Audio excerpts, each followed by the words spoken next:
Sir की ये पहाड़ मुझे लोग बताते थे कि साइड ए साइड बी पे उन्होंने बैक टू बैक रिकॉर्ड किया हुआ होता था। जो खातून मेरी बीवी अभी हैं उस वक्त मेरे साथ पढ़ती थी। नाइस। तो ये उनके लिए लिखा था। मेलोडी बनाने का जो अंदाज हमारे लोगों में है वो हमने बड़ी एक अच्छी लाइन ढूंढ लिया। हमारे यहाँ रेस्टोरेंट्स में लाइव म्यूजिक प्ले नहीं होती, दुनिया भर में कल्चर है। यहाँ पे ये कि आप डायरेक्ट कोक स्टूडियो में आए तो आप हिट हैं, उसके बीच ही कोई चीज ही नहीं है। हाँ। यानी वो बंदा स्ट्रगल ही करता रहेगा करता रहेगा और खत्म हो जाएगा। म्यूजिक इंडस्ट्री नहीं मानते, फिल्म को मानते हैं, जो कि फ्लॉप पे फ्लॉप दिए जा रही है आपको। यानी कुछ करके नहीं दिया फिल्म इंडस्ट्री ने। पहली दफा जिंदगी में तनकीद सुनने को मिली। स्ट्रिंग्स ने कभी तनकीद नहीं सुनी। रैप किसने सोचा था कि मेन स्ट्रीम होगा? पेप्सी और कोक एक साथ। हाँ, ब्रांड एम्बेसडर बनाएंगे। हाँ, जब सर की ये पहाड़ आया था मैं क्लास 1 में था, तो मुझे सर की ये पहाड़ लाइन नहीं समझ आती थी। मतलब सर की है ये पहाड़। चलो तुम तो फिर भी बेहतर हो। किसी ने कहा ये सड़ गई है बाहर जो है ना, ये क्या है? अभी जो मैं खान साहब का इंटरव्यू किया, पीपल वुड अज्यूम कि मैं पूछूंगा करप्शन क्यों थी, ये क्यों था, वो क्यों था। मैंने पूछा टीवी पे ना कोई नेशनल ज्योग्राफिक आता है ना डिस्कवरी आता है, हमारे बच्चे चैनल। नेशनल ज्योग्राफिक तो आता है। वो आपका डिश टीवी अपना लगा हुआ होगा ना, केबल पे नहीं आता। असेंबली के लाइव सेशंस की बात कर। ये आया ना अनवर मकसूद फ्लेवर।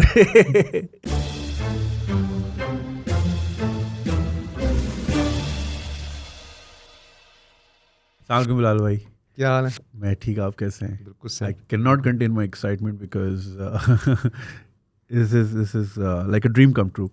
अरे नहीं, thank you so much. Why always a black t-shirt?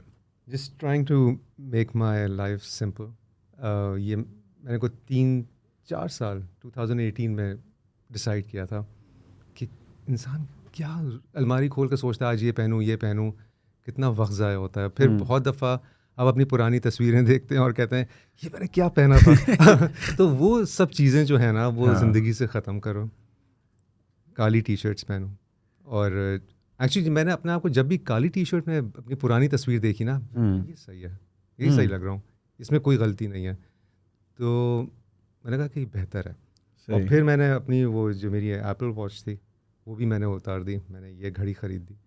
मैं कहा ये भी ज़िंदगी आसान करूँ। क्योंकि बार बार चार्ज करना, किसका फ़ोन आ रहा है, क्या मैसेज आ रहा है, ये वो नहीं। हमने हर एक चीज़ ऑलरेडी जेब में है, उसको निकाल के वैसे ही उठाना है। हाँ। उसके लिए भी हमने एक और सहूलत कर दी कि अब मैं यहाँ देख लूँ। लाइक इतनी क्या जल्दी है, हम क्या कर रहे हैं? बिल्कुल। इंसान पता नहीं कहाँ जा रहा है। बिलाल भाई ये बताएं कि strings was formed in 1988 and we were 4 members and we only see 2 because most of the people only know about 2. वो 2 कौन थे, कहाँ हैं? उन 2 में से एक से तो बहुत बात होती रहती है, रफ़ीक से जो कीबोर्ड पे होते थे। रफ़ीक से हम थ्रू आउट इन टच रहे हैं।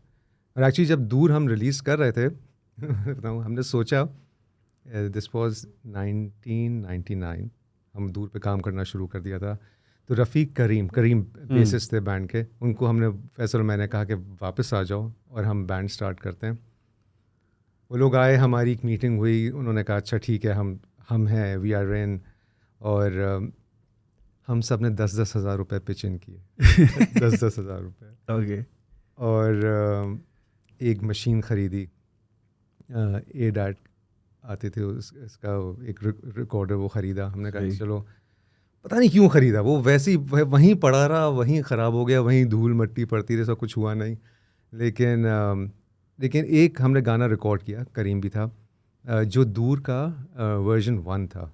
उसमें यानी रीप्राइज वर्जन, अगर दूर की एल्बम में साइड बी पे सुने तो एक रीप्राइज वर्जन है जिसमें मेरे बेटी की भी आवाज़ शुरू में आती है। Really? या तो वो हमने रिकॉर्ड किया था साथ। हाँ। और उसके बाद वो दोनों भाग गए। उन्होंने कहा नहीं, हाँ ये बहुत मेजर कमिटमेंट है, हम नहीं कर सकते। क्योंकि फैसल, मैंने कहा देखो सब चीज़ें छोड़ना पड़ेंगी। अब वो ज़माना नहीं है कि आप पढ़ाई भी कर रहे हैं, ये भी कर रहे हैं, वो कर रहे हैं, चीज़ें छोड़ना पड़ेंगी अगर तुम्हें बैंड को चलाना है। वो दोनों भाग गए और बस फिर फैसल और मैं रह गए। तो उन दोनों को कभी वो रिग्रेट नहीं हुआ? जिस तरह वो एप्पल की हम कहानी सुनते हैं, उसे $700 के स्टॉक्स बेच दिए, आज वो $30 बिलियन के होते हैं। तो उनको कभी इस तरह हुआ नहीं कि यार शिट, नहीं करना चाहिए था? नहीं, रफ़ीक तो बहुत इन टच रहा। हमारे जितने US कॉन्सर्ट्स हुए हमारे साथ ट्रैवल करता था। राइट। तो वो खुश है। करीम भी माशाल्लाह, he is doing so good. वो अपने जमात खाने के एक टॉप रिलीजियस फिगर हैं इस वक्त। ओह हाँ, नाइस। और माशाल्लाह he is settled, he is like in a very good space in his सही, दैट्स वंडरफुल। Yeah. अच्छा, अभी आपने बोला साइड बी, तो यंगर ऑडियंस ने इस वक्त सर पकड़ के बैठी है, साइड बी क्या होता है? मैंने भी साइड बी क्या बोल दिया ना। हाँ, तो सीडी का शायद आखिरी गाना भी वही होगा। हाँ लेकिन हमारे ज़माने में तो साइड बी भी इम्पोर्टेंट होती थी हाँ। कि साइड बी पे कौन से गाने हैं।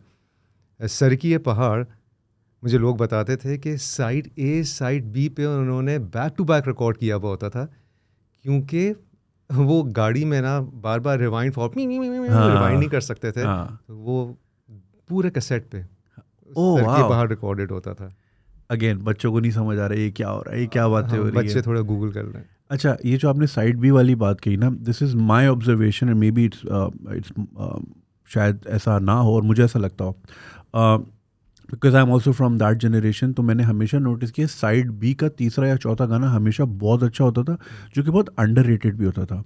एंड इफ़ आई रिमेंबर, मेरा बिछड़ा यार भी साइड बी में था, एंड उसकी एक अपनी फ़ैन फॉलोइंग थी, लेकिन जिसको हम कहते हैं ना वो जो सरफेस पे आया सही, वो आई थिंक जब जोई विका जी ने इसको कवर किया, लाइक व्हेन यू सर बिछड़ा यार जो है ना, वो दूर सॉरी धानी धानी। और छाए छाए और ना जाने क्यों के शैडो में ही ख़त्म हो गया था उस ज़माने वो में। इतनी बड़ी एल्बम थी। हाँ, और ये डिस्कवर हुआ जोई के, आई गेस जब जोई ने गाया, मैंने कभी सोचा नहीं है। मैंने हमेशा ये सोचा कि ये 2012 2013 में डिस्कवर हुआ, बिकॉज जो जनरेशन उस ज़माने में बड़ी हो रही थी उनको वो गाना समझ आया। हाँ एट दैट पॉइंट जब रिलीज़ हुआ था, may be that song was little ahead of its times. लेकिन जब अब ये जो फौज बहुत बड़ी हुई, हाँ। उसको समझ आया, और अब ये गाना सर के पहाड़ से भी बड़ा है, बिछड़ा यार। एग्जैक्टली। तो मुझे ये उसी वक्त समझ आ गया था बहुत ज़्यादा, एंड आई वाज वो वही जब दोस्तों में बात करते थे ना, तो हम यही कहते थे कि यार ये वाला गाना लाइक नहीं सुनते। जैसे जुनून के एल्बम का भी एक आई थिंक तलाश एल्बम का था, खोई खोई आंखें, वो भी बी साइड का पहला गाना था। कितना अच्छा गाना था। इतना अच्छा गाना था, Yeah. राइट? तो अच्छा, ये बताएं, सर की ये पहाड़ आपने लिखा था? मैंने लिखा था। What did you have in your mind? जो यूट्यूब का है ना, I have climbed highest mountains, I have run through the fields, तो वो इंस्पिरेशन थी मेन। लेकिन क्योंकि हम यूट्यूब के बड़े फैंस थे, यूट्यूब सुनते ही रहते थे, ऐसा नहीं था कि मैं गाना सुन के कहा ये, लेकिन सर की ये पहाड़ ऑटोमेटिकली आया अंदर दिल के।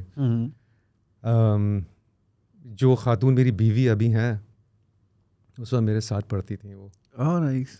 तो ये उनके लिए लिखा था। हम अभी बैठ के यही गेस कर रहे थे। या ओके, तो मज़े की चीज़ ये कि टीना, हमारा जो पहला कॉन्सर्ट था कराची में, स्ट्रिंग्स का पहला कॉन्सर्ट PSCC में, we did back to back 2 concerts, और उसमें पहले दिन Tina was there with her cousins, और ऑब्वियसली मैं नहीं जानता था।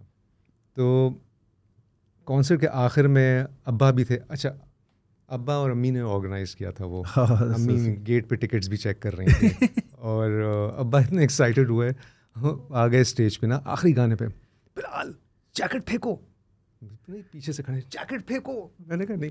ऑडियंस पे? ऑडियंस ओके, वाह। क्योंकि उन्होंने अपने ज़माने के ना रॉक स्टार्स देखे थे, चीज़ें। अब उनका, अब देख रहे थे उनका बेटा गा रहा है और वो लोग चीख रहे हैं, लड़कियां चीख रही हैं। अच्छा, मैंने कहा नहीं अब्बा, क्योंकि मैं अंदर एक वो स्लीवलेस टी-शर्ट पहना था, और मुझे पता था मेरे आर्म्स कैसे हैं ना, तो मैंने कहा मुझे उतारनी नहीं है ये। तो मैंने कहा अब्बा नहीं फेंक रहा हूँ, मैं नहीं फेंक रहा। खैर वो आ गए स्टेज पे ना, जैकेट उतार दे, तो सबके सामने? हाँ खींच रहे हैं, उतारो।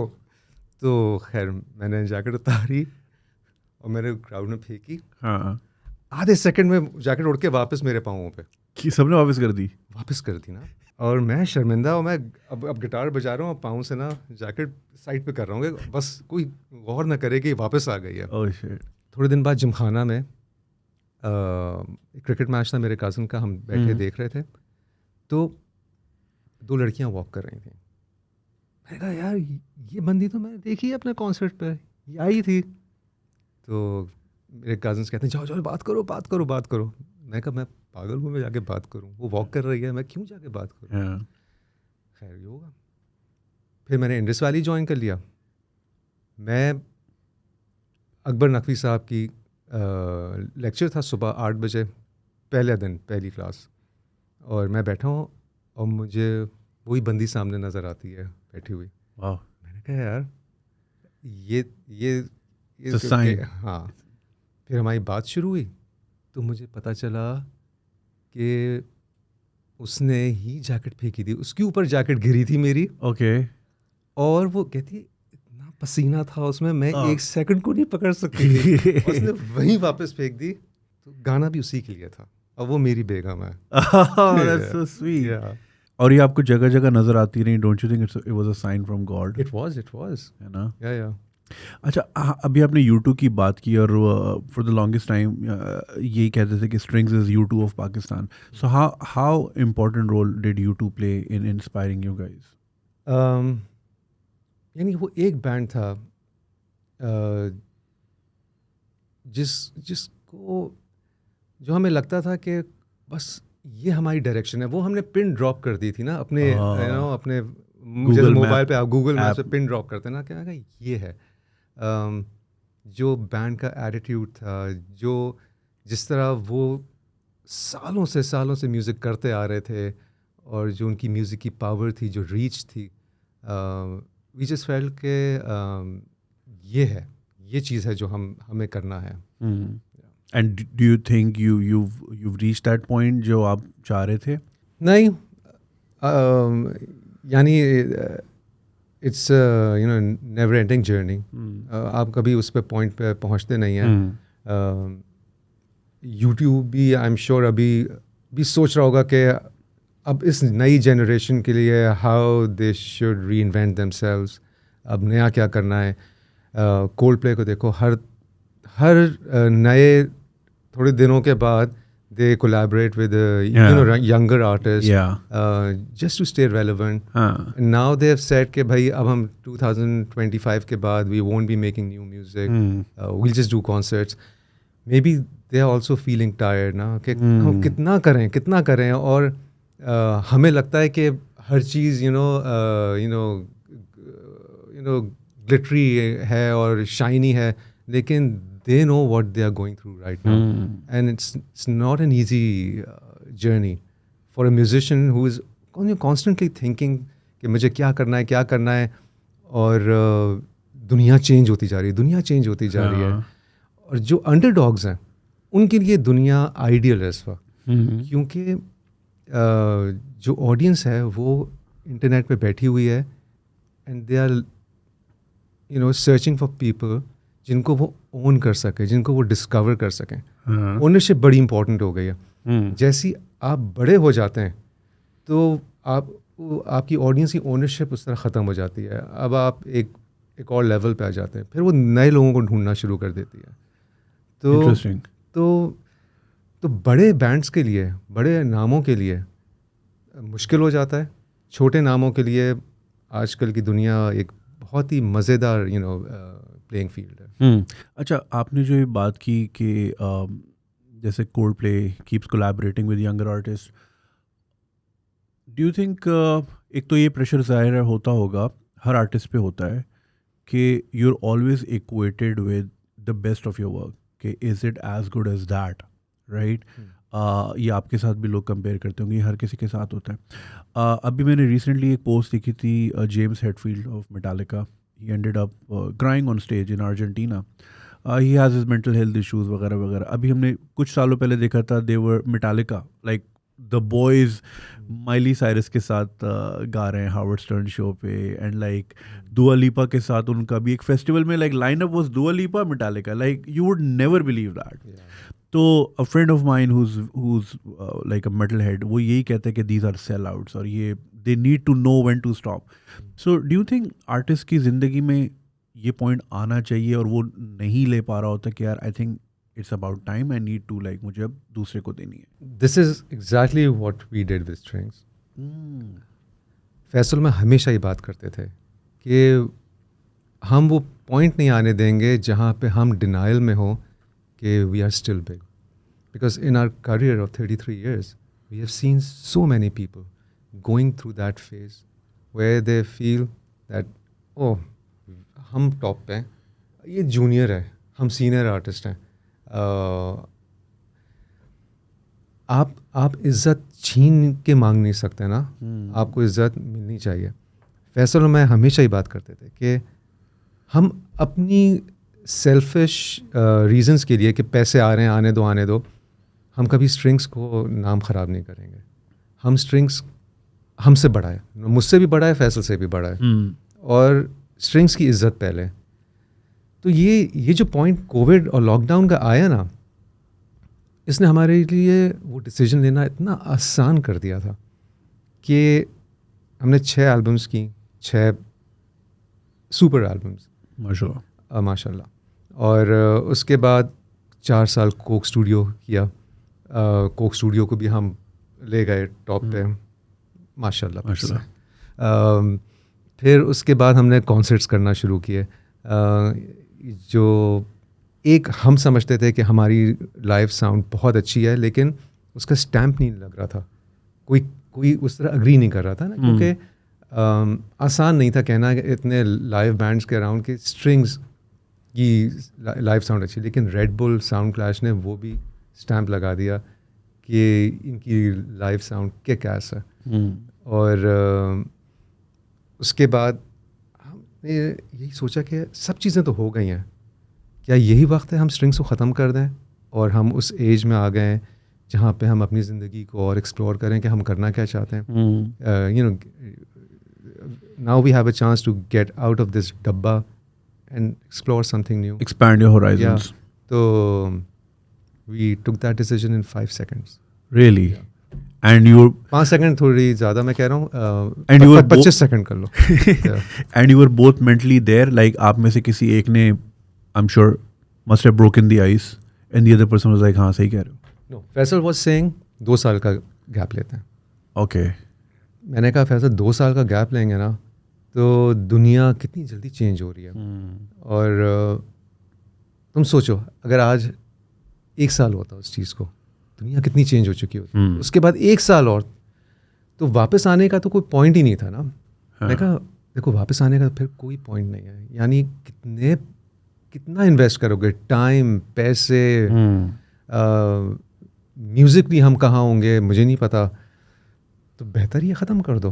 हम भी ये हमेशा से ये चाहते थे. कहता इससे बेहतर तो कोई आइडिया ही नहीं है. ये तो कर दो, मैं तैयार हूँ. मैंने कहा ठीक है ख़त्म कर दो. It was a very sad day when I saw that post, and I'm sure millions of people share the same sentiment. अच्छा, पहले जो सर की ये पहाड़ हुआ, फिर उसके बाद गैप आया 8 साल 9 साल का. वो गैप क्यों आया, and then why did you decide to come back? Gap इसलिए भी आया कि हम थोड़े से हार्ट ब्रोकन थे. हमें पेप्सी की स्पॉन्सरशिप मिल रही थी आफ्टर सर की ये पहाड़. जो ज़माने में मार्केटिंग डायरेक्टर था, नाम भूल के, हमारे दोस्त, मेरे कज़न का भी बहुत अच्छा दोस्त था, वो बहुत बड़ा फ़ैन था. उसने, और हमारी डील चल रही ना, Vital Signs was already there, Pepsi's main artist, they were looking for a younger band. और हम यंग होते थे उस ज़माने में, 18 साल 19 साल के थे, 20 साल के थे. तो सेकंड एल्बम हमारी शायद आई थी और हमारी बात चल रही थी. एक दिन पता चला कि डील साइन हो गई है, and there is this band from Islamabad, Awaz. उनको साइन कर लिया, और वो रुहेल हयात ने वो बैंड पिच किया है और उसने कहा है कि ये बैंड है. आवाज़ का नाम ही नहीं सुना था किसी ने. ओके. आवाज़ एग्जिस्ट ही नहीं करता था. ओके. हमने कहा यार ये क्या. तो फिर हम थोड़े सैड हो गए. हमने बस कहा कि चलो अब हम अपनी पढ़ाई पे फोकस करते हैं. हमने सर की पहाड़ का वीडियो बनाया, सैंडस्पिट जाके 99 स्टेप्स होते थे उस ज़माने में वो, और शूट किया. वीडियो एडिट हुआ. फैसल कॉलेज चला गया. यूजुअली जो हमारे फ़्लाइट से नॉर्मल रूट होता है, उसकी जगह फैसल ने वाया हांगकॉन्ग रूट लिया. ओके. क्योंकि MTV का ऑफिस हांगकॉन्ग में था. ओके. तो फैसल ने वहाँ जाके वीडियो ड्रॉप किया, और जब उन्होंने उनके बोर्ड ने देखा तो दे गॉट रियली एक्साइटेड. कह रहे पाकिस्तान से ऐसी म्यूज़िक और ये बैंड और ये फला। फैसल के बहुत सारे इंटरव्यूज़ हुए, फैसल का चीखता हुआ फ़ोन आया था वहाँ से, मेरा इंटरव्यू हो रहा है, मेरा इंटरव्यू हो रहा है। मैंने अच्छा ज़बरदस्त। तो फिर फैसल यूएस चला गया। मैंने इंडस वैली ज्वाइन कर लिया। नहीं, इंडस वैली में ज्वाइन कर चुका था। और मैं यानी हमने कहा कि चलो बैंड को हम इंडस वैली 91 में ज्वाइन किया था, ये 92 में रिलीज़ हुई थी एल्बम। तो हमने कहा पढ़ाइयाँ करते हैं और बाद में देखेंगे क्या होता है। फिर उसके बाद हम वापस आए। बीच में एक गाना रिलीज़ किया 95 में। फिर 99 में मैंने पिरामिड प्रोडक्शन ज्वाइन की। और आयरॉनिकली रोहेल की कंपनी थी वो ना। ओके। और फैसल भी जब यूएस आया उसने भी ज्वाइन कर ली। Join as what? वो मार्केटिंग साइड पे था। ओके। और मैं क्रिएटिव साइड पे था। सही। और हमने इसीलिए फैसल भी आ गया मेरे साथ कि हम बैठ के एल्बम पे काम कर सकें। ओके। तो फिर रोहेल की कंपनी में हमने दूर रिकॉर्ड की। Oh nice. और and Rohail was like you know nice enough to give us all the equipment for free कि जाओ करो करो करो। तो यानी जहाँ जो बंदा आवाज़ को लेके आया था आज वो दूर पे हमारी हेल्प कर रहा है बनाने में। और फिर और दूसरी एक बड़ी एक आयरॉनिक चीज़ थी कि जब फैसल में कॉलेज में साथ थे तो हमारे सीनियर्स की एक इवेंट हो रही थी जो पहले ताजमहल होता था, अभी रीजन प्लाजा है। राइट। तो उसका ऑडिटोरियम था, उसमें हमें गाना था। तो मैं अपने कैसियो का कीबोर्ड लेके हमने 1-2 गाने तैयार किए थे, दुनिया वालों और एक और शायद ए मेरी सरजमीन। उस वक्त रिलीज़ नहीं हुए थे, मैंने बना लिए थे। ओके। फैसल में साथ हमें वो स्टेज पे गाने थे। तो ऑब्वियसली शो सही अच्छा जा रहा था, जो भी उनके आर्टिस्ट थे। लास्ट मिनट वो कहते हैं सीनियर्स के बस अब तुम लोग नहीं हो। अब हमने प्रैक्टिस करके आए हुए हैं। कहते नहीं नहीं आप किसी और दिन। तो वो जो सीनियर थे वो थे खालिद अलवी। ओके। और खालिद अलवी ने फिर जो हमें पहला कॉन्ट्रैक्ट दिया था पेप्सी का, Khalid Alvi was a marketing director that time. Nice. तो ये how the turn tables. Yeah. Interesting. अच्छा, मुझे अच्छी तरह याद है जब दूर आया था आई वॉज ब्लोन अवे। और उस वक्त मैं फर्स्ट ईयर कॉलेज में था। और फर्स्ट ईयर में मैं कॉलेज रोज़ जाता था, गवर्नमेंट कॉलेज नाज़ाबाद में पढ़ता था मैं। सेकेंड ईयर में फिर नहीं जाते थे क्योंकि समझ आ गई कि कॉलेज जाना नहीं है, ज़रूरी नहीं। तो कॉलेज से आके 1 बजे से लेके 5 बजे तक, क्योंकि फिर 5 बजे हम गली में क्रिकेट खेलते थे। अगेन बच्चे सोच रहे होंगे ये क्या होता है, गली में क्रिकेट खेलना क्या होता है। तो 1 बजे से 5 बजे तक। अच्छा, उस ज़माने में वो नेशनल का हमारे पर टीवी था, तो उसमें एक ऑप्शन था कि आप अपनी पसंद के चैनल एक साथ बॉक्स कर लो, लाइक सारे म्यूज़िक के एक तरफ, न्यूज़ के एक तरफ, ताकि ब्राउजिंग में आसानी हो। तो और उसमें रिमोट भी नहीं था। तो मैं बस टीवी के सामने बैठ के ना MTV, चैनल वी और इंडस म्यूज़िक, मैं बस यूँ घूमता रहता था कि दूर मुझे कहाँ मिलेगा। कभी कभी शाम 6 बज जाते थे, कभी कभी तो मैं पहुँचा और वहाँ पे लीड चल रहा है, मतलब शिट निकल गया सारा गाना। तो फ्रॉम दैट पॉइंट, क्योंकि हमने स्कैर्सिटी देखी है, अनअवेलेबिलिटी ऑफ म्यूज़िक। आज आप किसी को बोलो ठग से स्पॉटिफाई पे निकाल के HD वीडियो दिखा देगा आपको। नहीं समझ पाते लोग। तो मेरी ये प्रैक्टिस थी फॉर द लॉन्गेस्ट टाइम। और फिर पैसे जमा करके एल्बम भी ख़रीदा था। मेरे पास बहुत सारे एल्बम, CDs मेरे पास धानी शायद अभी भी है मेरे पास। और उसके साथ मुझे आपको पोस्टर भी मिला था। हाँ, वाह। तो पोस्टर तो वेयर एंड टेयर में ही निकल गया, लेकिन I still have the CD। आपकी है, EP की है, RO की है, नूरी की होगी।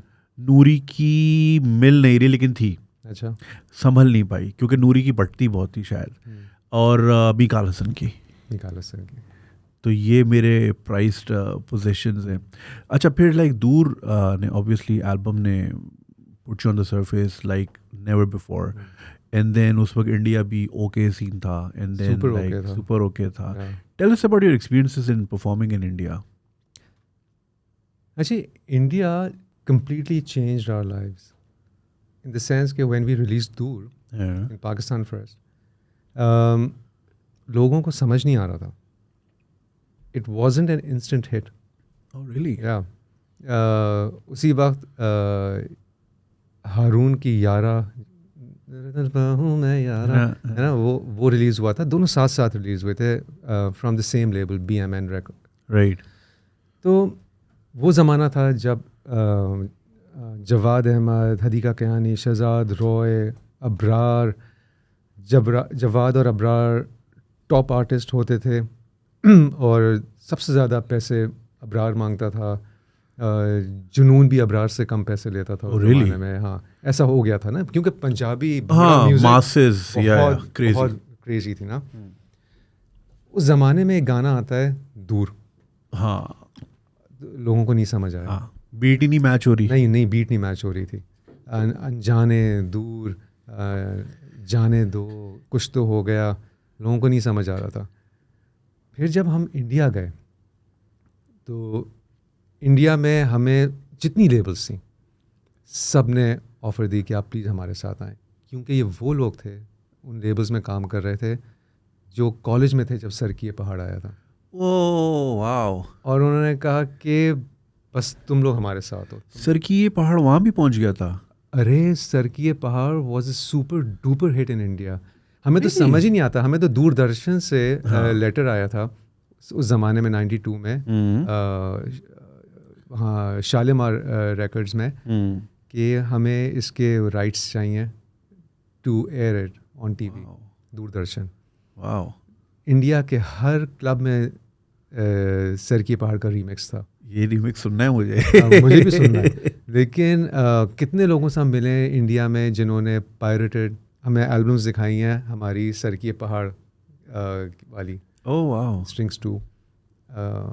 मतलब सर की पहाड़ बहुत बड़ा हिट था, नो डाउट। लेकिन उस ज़माने में ऑब्वियसली उस तरह की वो थी नहीं, कम्युनिकेशन ही नहीं थी, तो पता ही नहीं चलता था। तो वो सारे लोग अब लेबल्स में थे। राइट। तो हमने मैग्ना साउंड चूज़ की, क्योंकि मैग्ना साउंड पॉप म्यूज़िक के लिए उस ज़माने में अच्छी समझी जाती। पॉप म्यूज़िक क्योंकि इतनी बड़ी नहीं थी इंडिया में, बॉलीवुड बहुत बड़ा था। तो हम मैग्ना साउंड के साथ गए।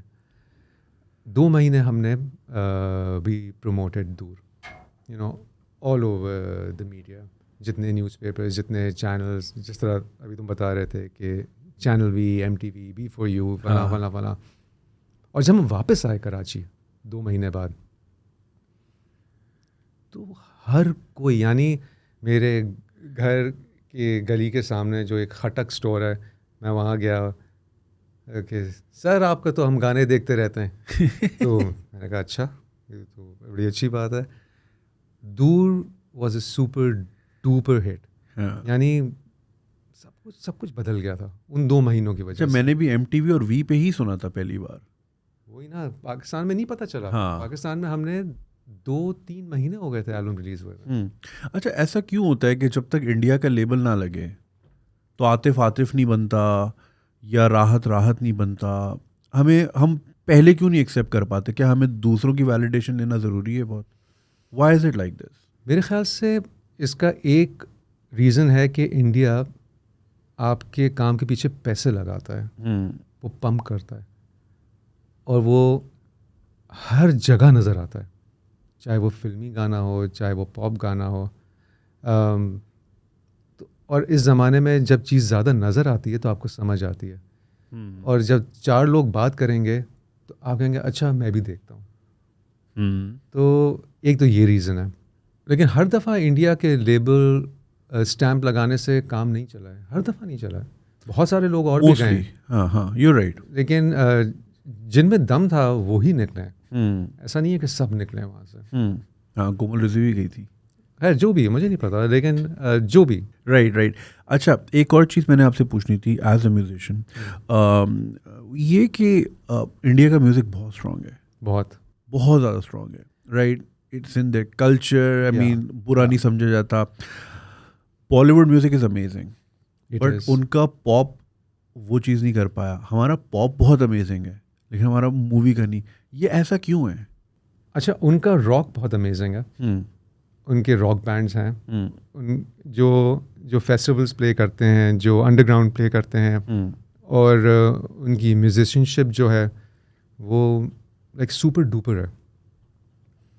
लेकिन एक मेलोडी बनाने का जो अंदाज़ हमारे लोगों में है, पॉप म्यूजिशियंस में, वो हमने बड़ी एक अच्छी लाइन ढूंढ लिया, which is not very rock, not very Bollywoodish, एक बीच का रास्ता हमने ढूंढ लिया है जिसमें दोनों फील्स आके मिल जाती हैं. ये पाकिस्तानी म्यूज़िक का फोर्टे है. इंडिया में क्या है, बॉलीवुड को चाहिए मास, उनको मासेस को अट्रैक्ट करने के लिए ख़ास टाइप की चीपनेस चाहिए जो कि वो करते हैं, और म्यूज़िक भी खैर एडवांस्ड हैं बहुत, वो करते हैं. जो उनके रॉक म्यूजिशियंस हैं वो कहते हैं कि ये हमारी डिग्निटी के बिलो है कि हम बॉलीवुड की तरफ ज़रा सा भी जाएं.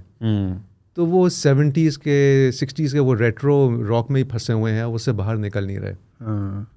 लेकिन अगर इंडिया की एक है समथिंग ट्रेन नाम है एक बैंड का, लोकल ट्रेन, तो उसकी म्यूज़िक सुनो, बहुत अच्छी म्यूज़िक है. मैं आजकल स्पॉटिफाई पे एक लिस्ट है देसी इंडी, आई लव दैट, और उसमें बहुत मज़े का म्यूज़िक है. नम्रा ने मुझे एडिक्ट किया है उस पूरी प्लेलिस्ट पे, which is the breath of fresh air to be scene.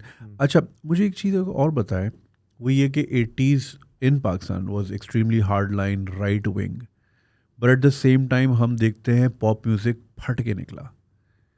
Why was that case? When you say 80s, late 80s में निकला with Vital Signs coming up with Dil Dil Pakistan, which was 87, I think 87. तो 80s को तो भूल जाएं, क्योंकि 80s में नाजिया ज़ुहैब थे जिनको इजाज़त नहीं थी टीवी पे आने की. राइट. और शेखी साहब थे. हाँ, और वो ही देसी वो अपने नेशनल सॉन्ग्स, पेट्रियाटिक सॉन्ग्स, और वो यहाँ तक शलवार कमीज़ का बटन बंद है और कोटी पहने हुए हैं, वो वो सीन था 80s. 89 में scene changed when Benazir Bhutto came into power, और वो उन्होंने टेलीविज़न की वो डायरेक्टर चेंज की, और उनका नाम मैं भूल गया हूँ. एक खातून थी जिनको डायरेक्टर PTV बनाया था. राइट. और उन्होंने पहला काम क्या किया, music 89 produce. Shoaib Mansoor directed that show, और उसने सीन चेंज किया. उसमें नाजिया ज़ुहैब पहली दफ़ा स्टेज पे हिलते हुए नज़र आए, और जुनून का पहला गाना यारो यही दोस्ती है, वो पहली दफ़ा, जुनून नहीं था, जुपिटर्स पहली दफ़ा नज़र आए, यारो यही दोस्ती है. और जुपिटर्स का ये गाना वाइटल साइंस के गाने से ज़्यादा बड़ा हो गया था उस शो के बाद. ओह वाह. हाँ, वाइटल साइंस ने 2 पल का जीवन है गाया था, और लेकिन यारो यही दोस्ती बड़ा हिट था. उस शो ने सीन चेंज किया. उस शो को देखने के बाद कितने बैंड्स बाहर आए कि हम भी करेंगे. तो कराची टीवी ने to counter that they made a show called youth festival. Right. और उसमें स्ट्रिंग्स की पहली परफॉर्मेंस थी. Oh interesting. तो फनलैंड होता था. हाँ. जब 20 का, तो वहाँ पे उन्होंने स्टेज लगाया, और स्टेज पे बहुत सारे बैंड्स है. कराची यूनिवर्सिटी का बैंड था, फलां बैंड था, ये था, उसमें एक स्ट्रिंग्स भी था. और अब्बा की वजह से हम चले गए थे, क्योंकि अब्बा ने कहा कि अली रिजवी डायरेक्टर PTV के हैं, अली रिजवी एक बैंड ढूंढ रहे हैं, तुम लोग तैयार हो? अगर तुम लोग हो तो मैं उनको पता था फैसल में तो गाने बनाते हैं. सही. तो हमने कहा कि हाँ, हम कर लेंगे. तो फिर हमने बजाया उस शो पे, और वो आया. कोई इतना हिट शो नहीं था बिल्कुल भी, क्योंकि वो जो स्टेज था फनलैंड पे, वो शायद कोलैप्स कर गया था पानी के बीच में. तो उन्होंने उसको रीशूट किया स्टूडियो के अंदर. ओके. और क्योंकि उस ज़माने कराची यूनिवर्सिटी की जो पॉइंट्स थे ना, वो भर के आते थे और गेट क्रैश करते थे हर कॉन्सर्ट में, हर इवेंट पे. तो आई नो सम पीपल जिन्होंने आज तक कॉन्सर्ट का टिकट नहीं खरीदा, छलांगी मार के जाते. ऐसे ही है. तो उस शो पे भी जब फनलैंड में था, तो कोई 8-9 पॉइंट्स आए थे और लोग भर गए थे, तो फिर वो शो हो नहीं सका. तो फिर वो टीवी के स्टूडियो के अंदर शूट हुआ था. उन्होंने चीट किया था, वैसा ही स्टेज लगा के आधे शॉट्स ऑडियंस के धूप में हैं बाहर हाथ हिलाते हुए, फिर कट करके स्टूडियो के अंदर लाइट्स के अंदर हम बजा रहे हैं. तो या तो म्यूज़िक 89 चेंज द सिनेरियो. और उसके बाद सब चीज़ें शुरू होना हुई. Nice. म्यूज़िक चैनल आया उसके Music बाद, channel charts. गज़नफ़र अली साहब, जी. नॉट द चार्ट्स वाला शो, Okay. Music channel. वो पहला शो था जिसकी खाली 5 एपिसोड्स आई थी, Okay. और उसमें स्ट्रिंग्स के शायद 4 गाने थे, एरिड जोन था, Arid Zone. Yeah. Live wires था, सदफ मुनीर का पहला गाना आया था, बनी का ये दिल में तुम दिल में तो. पहली दफ़ा आया था जब वो ऊँट पे बैठ के आ रहे थे. तो वो शो था. उसके बाद म्यूज़िक चैनल चार्ट्स आना शुरू हुआ. Right right right. अच्छा, अभी पिछले दिनों मेरी नज़रों से एक पोस्ट गुजरी. I might be getting the titles wrong, but Pearl Jam का ब्लैक एल्बम, साउंड गार्डन का एल्बम, निर्वाणा का स्मेल्स लाइक टीन स्पिरिट, और मेटालिका का वन या load, I don't know which one, ये सब 45 दिनों के अंदर अंदर आए थे, ये सारे ग्रेटेस्ट एल्बम. और गन्स एंड रोजेस का एल्बम विद इन 45 डेज ये रिलीजेस थी. Wow. Now that we look back like, Wow. और उस वक्त कितनी कॉमन होगी. So similarly now that we look back, तो at the same time Strings भी पीक पे, जुनून भी, वाइटल साइंस भी. तो वो ऑरा कैसा था उस टाइम का? लाइक आप डिड यू फील कि यार उनका एल्बम आने वाला है, हमें उनको बीट करना है, या फिर लाइक कंपटीशन लेवल क्या था? एक्चुअली 92 ये जो पीक थी कॉन्सर्ट्स की, उस वक्त स्ट्रिंग्स जो था वो डिसबैंड हो चुका था 92 के बाद. ऑल्दो हमारे गाने बड़े थे उस वक्त भी, लेकिन हम एक्टिव नहीं थे लाइव सर्किट में. जुनून था, वाइटल साइंस थे, तो हमने वो 4-5 साल मिस कर दिया. और लेकिन अफसोस नहीं है. अब कभी कभी हम सोचते भी हैं कि यार कि वो पीक टाइम था. लेकिन जब हम वापस आए दूर के साथ, तो वो एनर्जी कुछ और थी. यानी वो ज़रूरी था, वो थोड़ा सा गैप लेना. वो ज़रूरी था. ये वो तो नहीं हो कि जैसे वो हम लोग बचपन में रेसलिंग देखते थे, तो जो पहले पिट रहा होता था ना, फिर पता होता था एंड में ये जीतेगा क्योंकि वो थक रहा है. सो कहीं आपने इनवॉलंटरीली ये तो नहीं कहीं, I am not sure, I mean I don't think आपने इस तरह सोचा होगा या प्लान किया होगा, बट ये कि वाइल्ड साइंस और जुनून थोड़ा सा ज़रा थक जाए फिर हम मार्केट में आएंगे. 20 साल की उम्र में, 21 साल की उम्र इतना नहीं सोचते. अच्छा, मुझे ये बताएं, हाउ डिड यू स्कोर ना जाने क्यों, लाइक स्पाइडरमैन, मतलब ये कैसे होता है? आजकल के जो म्यूजिशियन सुन रहे हैं, चले आजकल तो डिस्कवर होना बड़ा आसान है, यूट्यूब पे आप हिट हो गए या फिर वायरल हो गई वीडियो. उस ज़माने में, like this pre YouTube and pre very commercial internet, dial up वाले ज़माने में, how did you get to Spiderman? तो हमारी एल्बम डील हो चुकी थी सोनी म्यूज़िक से, राइट. और Columbia TriStar, they approached Sony India.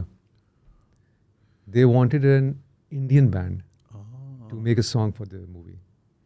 तो उसमें ये सोनी ने कहा कि ये हमारा बैंड है, इनकी ये एल्बम है.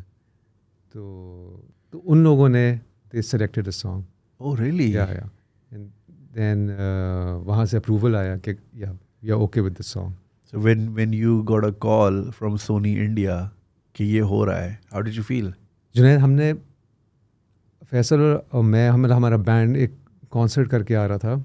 हम दिल्ली में थे, हम बाय रोड आ रहे थे, कहीं जा रहे थे, जयपुर जा रहे थे, कहीं जा रहे थे, और ये कॉल आई. अच्छा, ये सारी जो कॉल्स हैं सब फैसल ही रिसीव करता था ना, मैं फ़ोन पे नहीं बात करता. तो अच्छा, फैसल नहीं समझिए आवाज़ आ रही है ना. अच्छा खैर, जब फैसल ने मुझे बताया तो फिर हम दोनों ने डिसाइड किया कि अच्छा अब हम किसी को नहीं बताएंगे, क्योंकि ये बताएंगे तो हो सकता है ना हो. जब तक वीडियो शूट नहीं हुआ. जब वीडियो शूट भी हो गया, हाँ, अभी तक हमारे घर वालों को नहीं, बीवियों को पता था. ओके. मेरे अम्मी अब्बू को नहीं पता था, किसी को नहीं पता था. वीडियो शूट भी हो गया तो ये पता था कि सैम राइमी ने अप्रूव करना है वीडियो को. जब तक वो अप्रूव नहीं करेगा तो ये वीडियो ओके नहीं होगा. हम वेट कर रहे हैं कि वीडियो ओके कर दे वो. जब उसने ओके किया और फिर सोनी म्यूज़िक ने इसकी स्केड्यूलिंग का टाइम बताया कि अच्छा अब हम उस पॉइंट पे जाके हमने ये लोगों को बताया कि हम ये न्यूज़ है. और इस चीज़ को समझो कोई 3 महीने लगे होंगे इस पूरे प्रोसेस को। हम 3 महीने चुप रहे, नहीं बताया किसी को, बड़ी बात है। क्योंकि डर लग रहा था कि अगर ना हो तो क्या होगा। Did you get to meet the cast at any point? No, no, नहीं ना, वो तो अलग शूट वो हुआ अलग, वो था अलग। उस जमाने में। लेकिन देखो, ना जाने क्यों, सॉरी मैं बात काट रहा हूँ, कितना डार्क गाना है। हाँ एग्जैक्टली। और वो स्पाइडरमैन की वजह से बच्चों में सुपर हिट था। यानी अम्मा अब्बा कहते थे कि हमारे बच्चे का फेवरेट गाना है। हाँ अब सिर्फ एक एलिमेंट ऐड हो गया था उस गाने में, वीडियो में, लेकिन अब वो बच्चे हाँ, वो गाने सुनते थे। हाँ ये तो वो होता है ना, कुछ गाने होते हैं जो कि होते बड़े डार्क हैं, but because of the beat या बिकॉज किस वीडियो में आए वो कूल हो जाते हैं। हाँ। जैसे वो all the other kids with the pumped up kicks, वो it's about school mass shooting और सब डांस कर रहे हैं क्लब में। It's so weird. अभी आपने मेंशन किया दिल्ली में कॉन्सर्ट किया, जयपुर जा रहे थे। अगेन आजकल के बच्चों को नहीं समझ आ रहा, ये ऐसे ही मूव अराउंड होता था पहले ज़माने में इंडिया में, बहुत कूल। तो tell us about your experiences in performing in India. मैंने सुना है बहुत एनर्जी होती है क्राउड में। इंडिया में बहुत मज़ा आता था। पाकिस्तान का क्राउड भी बहुत अच्छा है, नो डाउट। नहीं, लेकिन इंडिया में जो साउंड सिस्टम, स्टेज, जो काम करने वालों का प्रोफेशनलिज्म था, यानी आपको एयरपोर्ट से लेने से लेके होटल में जिस तरह they used to put us up, फिर वेन्यू पे लाना, आपके अराउंड जो सारा मामलात, हाँ वो, और फिर स्टेज पे जाना, स्टेज की लुक एंड फील। जैसे अगर आप यूके यूएस जाएं, जो जिस तरह के स्टेजेस होते थे, यानी ब्लैक कारपेट लगा हुआ है, हैवी मटेरियल से स्टेज बना हुआ है, सॉलिड सिस्टम्स लगे हुए हैं, वो सब चीज़ें इंडिया में होती थी। हमें पता है, हमें मार्शल के फना एम्प्स चाहिए तो वो आ जाते थे। Then we had a deal with Gibson, तो बताते थे अच्छा यहाँ पे हमें ये गिटार्स ला दें, तो वो गिटार आ गया, तो अमेजिंग सीन था। मैंने भी ये सुना है, even today some of the musicians जिनके ओवरसीज कॉन्सर्ट्स हैं, they're looked after by Indian management. और उनसे भी मैंने यही सुना है कि like when it comes to professionalism, when it comes to managing things, they're super amazing. अच्छा, आपने भी कॉन्सर्ट्स की बात की, और एक चीज़ मैं बहुत फील करता हूँ, because I absolutely love concerts. और मैं अपने जितना भी ट्रैवल है कॉन्सर्ट्स के हिसाब से ही प्लान करता हूँ। So like every July I am in Europe, वो फिर कभी कोल्ड प्ले देख लिया, कभी रेड हॉट चिली पेपर्स, इस तरह। इन म्यूज़ का concert was very fantastic.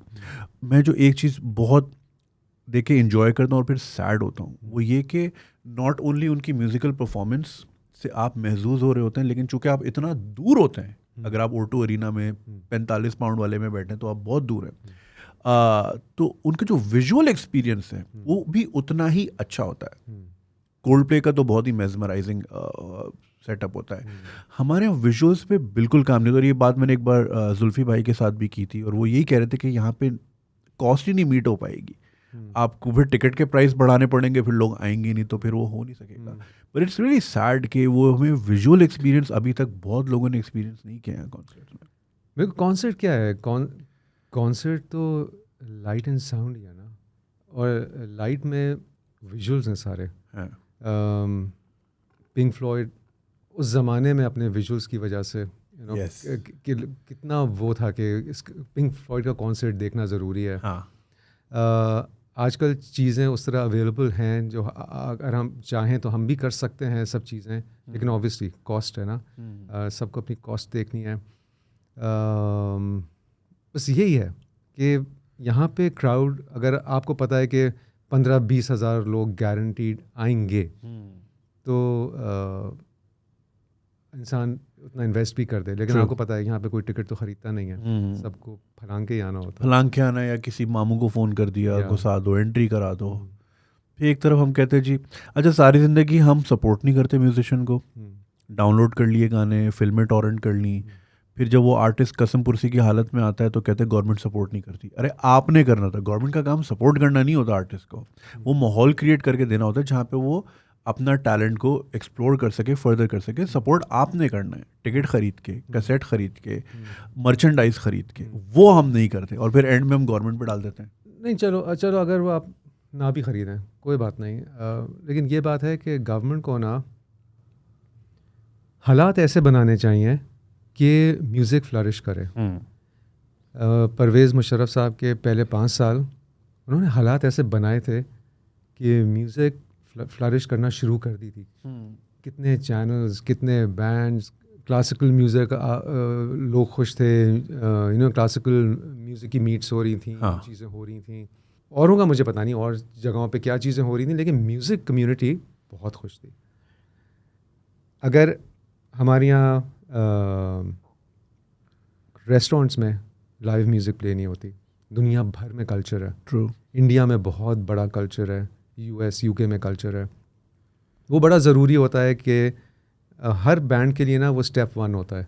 True. कि अगर आपकी एक ऑडियंस बनना शुरू होती है, लोग फिर आपको सुनने उस रेस्टोरेंट जाते हैं, वहाँ से आपका कोई ना कोई पिक कर लेता है, फिर आपको लेके कहीं और बड़े स्टेज पे लेके जाता है। वो सिस्टम यहाँ नहीं है। यहाँ पे ये कि आप डायरेक्ट कोक स्टूडियो में आए तो आप हिट हैं, उसके बीच ही कोई चीज़ ही नहीं है। यानी वो बंदा स्ट्रगल ही करता रहेगा और ख़त्म हो जाएगा। यानी यहाँ की गवर्नमेंट को ऐसे सिस्टम्स बनाने चाहिए, कॉन्सर्ट स्टेजेस बनाने चाहिए, वेन्यूज़ बनाएं जहाँ पे लोग आएँ, बजाएं, परफॉर्म करें। म्यूज़िक को एक इंडस्ट्री तो माने, पहले म्यूज़िक को इंडस्ट्री नहीं मानते, फिल्म को मानते हैं, जो कि फ्लॉप पे फ्लॉप दिए जा रही है आपको। यानी कुछ करके नहीं दिया फिल्म इंडस्ट्री ने, म्यूज़िक तो आपको कुछ करके तो देती है भाई, तो आप इसको माने। तो मेरे जितने म्यूजिशियन फ्रेंड हैं वो फिर मैं उनको लेटर बना के देता हूँ कि मेरा ऑडियो इंजीनियर है, फिर उसका बैंक अकाउंट खुलता है। क्योंकि एज ए म्यूजिशियन वो बैंक अकाउंट ही नहीं खोल सकता। It is so sad. मुझे ये बताएं, were you ever pressured, because you come from a family of legends and like many legends, तो were you ever pressured कि यार मैं इतने बड़े दरख्त के साए में हूँ and I have to be if not bigger then maybe equal in some sort, तो how did you deal with that? Abba never ever made me feel that I am anything less than a legend. Sweet. चाहे मैं 8 साल का था, 9 साल का था, मैं बुरे सी बुरी ड्राइंग बनाता था और अब्बा वो ड्राइंग लेके पूरे ख़ानदान को दिखाते थे, ये देखो देखो देखो देखो बिलाल ने बनाई है, फ्रेम करके लगा दी, ड्राइंग रूम में लगा दी। मैं हारमोनियम पे पहली चीज़ बजाई, जो आए घर पे बजाओ सुनाओ। अच्छा मैं सुनाया। अच्छा मुझे ये भी याद है कि उनके दोस्तों का रिएक्शन, ख़ानदान वालों का रिएक्शन, जिसकी वजह से मैं जो इंट्रोवर्ट इंसान हूँ, जो मैं निकलने की कोशिश कर रहा हूँ, वो इसी वजह से क्योंकि मैं लोगों के रिएक्शन नोट करता था, जो कि इतने अच्छे नहीं होते थे। लेकिन सिर्फ अब्बा एक्साइटेड होते थे। तो अब्बा ने मेरे अंदर से वो खौफ निकाल दिया था, झिझक निकाल दी थी, और उन्होंने हर चीज़ की मेरी तारीफ़ की, चाहे बुरी हो चाहे अच्छी हो। मैं कहा बहुत अच्छा है, बहुत अच्छा है, बहुत अच्छा है। और ये चीज़ मेरे ख्याल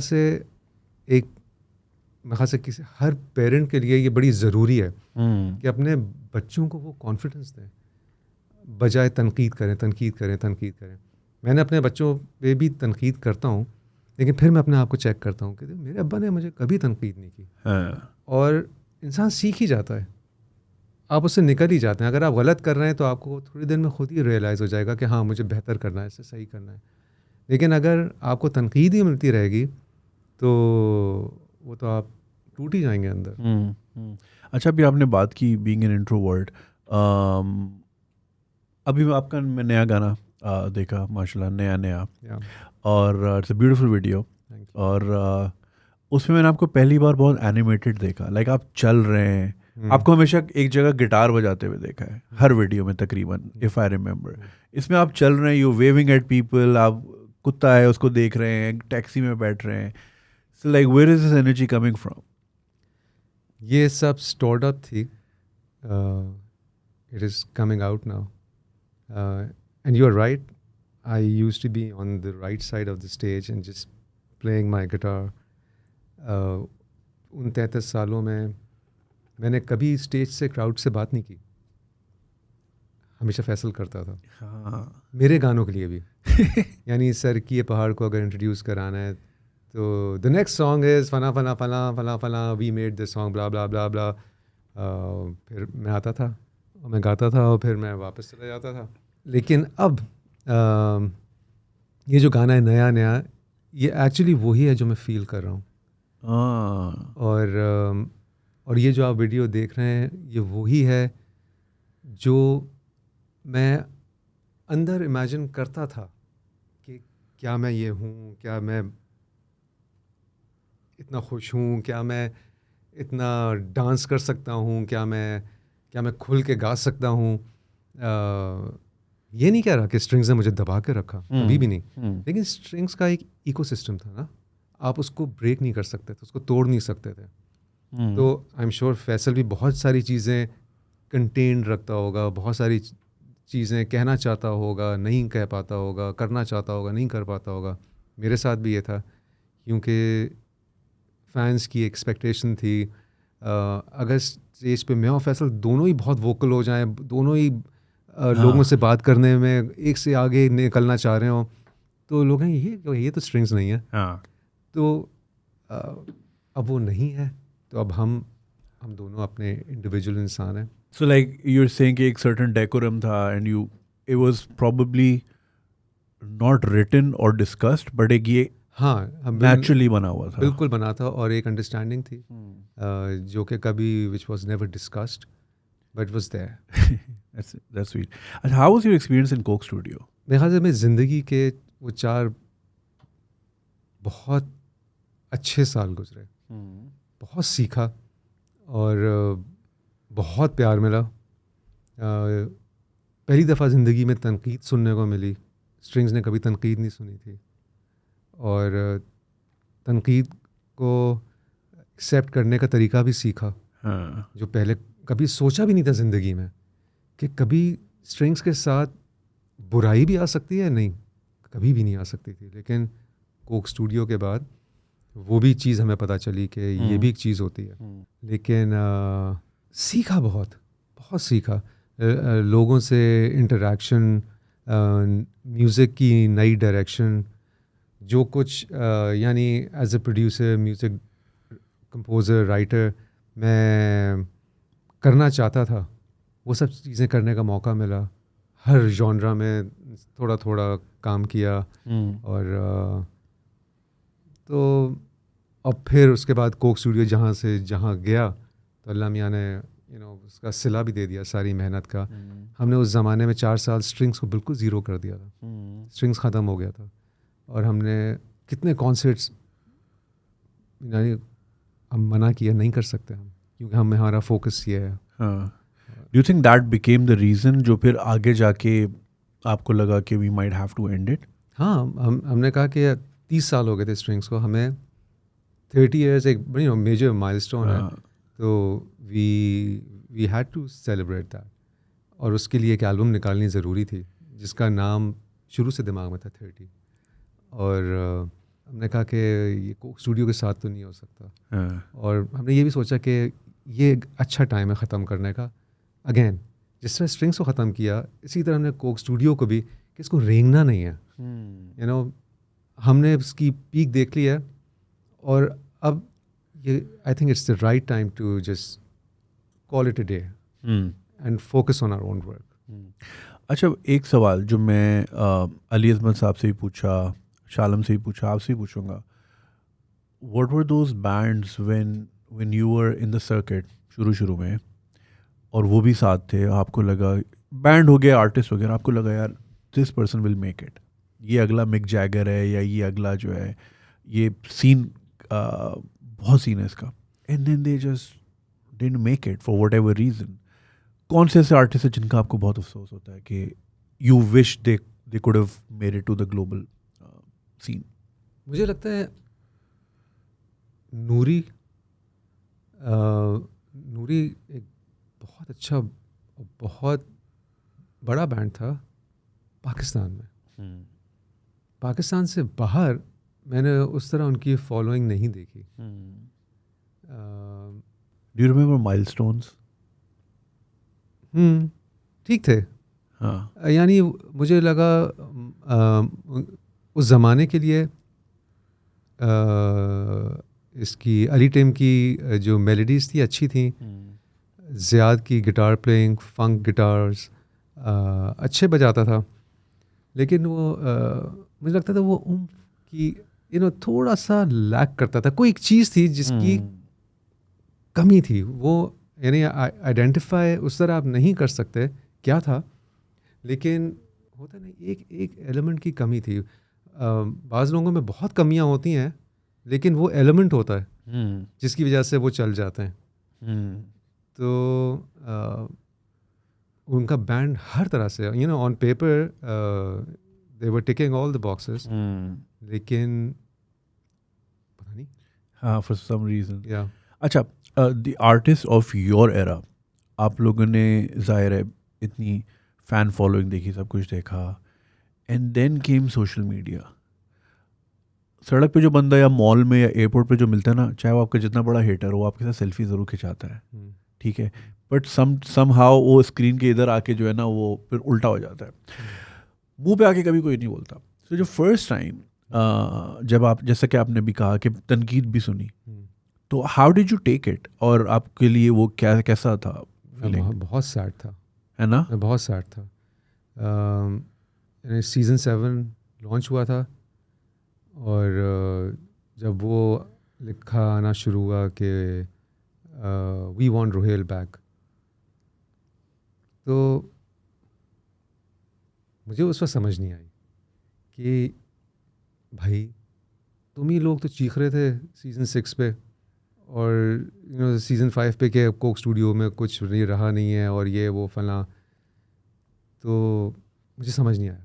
मुझे बाद में समझ आया कि ये लोग से बुराई करते हैं, ये लोग से बुराई करते हैं, इनको चाहिए ये, इनका फॉर्डर ही यही है, हाँ, कि बस ये बुराई करें और खुश रहें। हाँ। तो लिटिल डू दे रियलाइज कि इसका कितना इम्पैक्ट होता है, और ख़ास तौर पे एक आर्टिस्ट को जो कि वैसे ही नहीं, गलती आर्टिस्ट की है, Okay. ऑनेस्टली गलती आर्टिस्ट की है। ओके, यानी मैं मेरी बीवी कहती है कमेंट्स नहीं पढ़ो ना भाई, नहीं पढ़ो, क्यों पढ़ रहे हो, लेकिन कीड़ा है ना पे, पढ़ने तो हैं, नहीं पढ़ो, यानी गलती मेरी है। अल्लाह मियां ने उन लोगों को ऐसे ही बनाया है, वो यही काम करेंगे, आप ना सुने उनकी, आपको सुनना भी है और आपको डिप्रेस भी होना है, तो गलती तो मेरी है ना। यानी ये लोग वह पहले भी एग्जिस्ट करते थे, लेकिन इनके पास वो मीडियम नहीं था। अगर पीटीवी के ज़माने में 80s में 90s में ये लोग के पास फ़ोन होता तो कुछ भी ना निकलता, तो तलत हुसैन साहब डिप्रेस ही बैठे रहते, ये समीना पीर ज़्यादा एक्टिंग ना कर पाती। हाँ, ये भी लेजेंड्स नहीं होते, ये लेजेंड्स नहीं होते, ऐसे ही है। अच्छा, मुझे ये बताएं, जैसे कि हम शुरू में बात कर रहे थे कि म्यूज़िक चेंज होता रहता है, नए स्टाइल्स आते रहते हैं, नए आर्टिस्ट आते रहते हैं। रैप म्यूज़िक को हम देख रहे हैं पाकिस्तान में, it has peaked in the past 5 years 6 years। कुछ लोग कहते हैं कि जी रैप पहले भी था, लेकिन जब तक इंडिया में गली बॉय नहीं बनी तो यहाँ पे रैप कूल नहीं हुआ, ऐसा ही है। तो how do you see that, and how do you see rappers, और इस जॉनर को आप किस तरह देखते हैं? अगेन मैं भी समझता हूँ कि गली बॉय के बाद से that particular genre of rap, जो कि देसी रैप है, जो कि बाकी में गलियों वाला रैप है, ये पाकिस्तान में मशहूर हुआ, और इसकी जो ऑडियंस है, ये भी जैसे आप चूटियाँ ज़मीन से निकल रही होती है ना, ये ऑडियंस पता नहीं कहाँ से निकल रही है, वो आए जा रही है। मुझे रैप नहीं समझ आता, ओके, लेकिन मैं इन सब की रिस्पेक्ट करता हूँ, क्योंकि अगर मुझे समझ नहीं आता तो मेरी गलती है, और अगर मुझे अच्छा नहीं लगता तो वो भी मेरी गलती है। लेकिन जिसकी इतनी बड़ी ऑडियंस है तो यानी वो कुछ सही है, तो सही कर रहे होंगे वो काम। यंगस्टर्स कैसा लगता है आपको? मुझे सारे गाने एक जैसे लगते हैं। ओके। और मुझे सबसे, मैं सोचता हूँ इतने गाने याद कैसे करते हैं भाई वो, मुझे ये बड़ी हैरत होती है। एक चलो कॉन्सर्ट पे गाना और ये चीज़ लिप सिंक करना जब आप वीडियो रिकॉर्ड कर रहे हो, आसान नहीं है भाई। क्योंकि सारे गाने नॉन स्टॉप 4-4 मिनट आप बोल रहे हैं, कितना बोल रहे हैं भाई, कितना बोल रहे हैं। लेकिन मुझे अल्लाह अल्लाह करके एमिनेम का लूज योरसेल्फ याद हुआ था, अच्छा, वो एक ही याद है। और मैं अभी यंगस्टर्स के कॉन्सर्ट में ही था एंड आई वाज अमेज्ड कि नॉट ओनली उनको, उनकी ऑडियंस को भी उनके सारे गाने याद है। It's crazy. हाँ, तो उसी पेस पे गा रहे हैं। ये यंगस्टर्स हो गए, नाम मुझे और, आबिद ब्रोही, लेकिन आबिद ब्रोही अच्छा ठीक है, लेकिन और बताओ, और जो भी लियारी अंडरग्राउंड, मोजी, मीशा का भाई फारिस शफी, फिर ये निंजा, मन्नू नहीं, द लियारी गर्ल, नहीं द बुर्का हाँ, एवा। हाँ, तो ये पता है इसका मतलब क्या है, इसकी जो इसका अच्छा एंगल अगर देखो कि हमारी इंडस्ट्री में अभी वाइब्रेंस बाकी है, स्टेल नहीं हो गई है। इन लोगों ने अपनी ऑडियंस ढूंढ ली ना, इनको ऑडियंस मिल गई, तो यानी हर चीज़ के लिए ऑडियंस है। रैप किसने सोचा था कि मेन स्ट्रीम होगा? किसने सोचा था कि रैप को पेप्सी और कोक एक साथ, हाँ, ब्रांड एम्बेसडर बनाएंगे? हाँ। यानी कि कभी नहीं सोचा था, 2 साल पहले तो नहीं सोचा था, आप सोच ही नहीं सकते थे। तो ये अच्छी चीज़ है, बहुत अच्छी चीज़ है। What are your thoughts on अभी जो रिसेंट कोक स्टूडियो का सीज़न गया है जुल्फी का?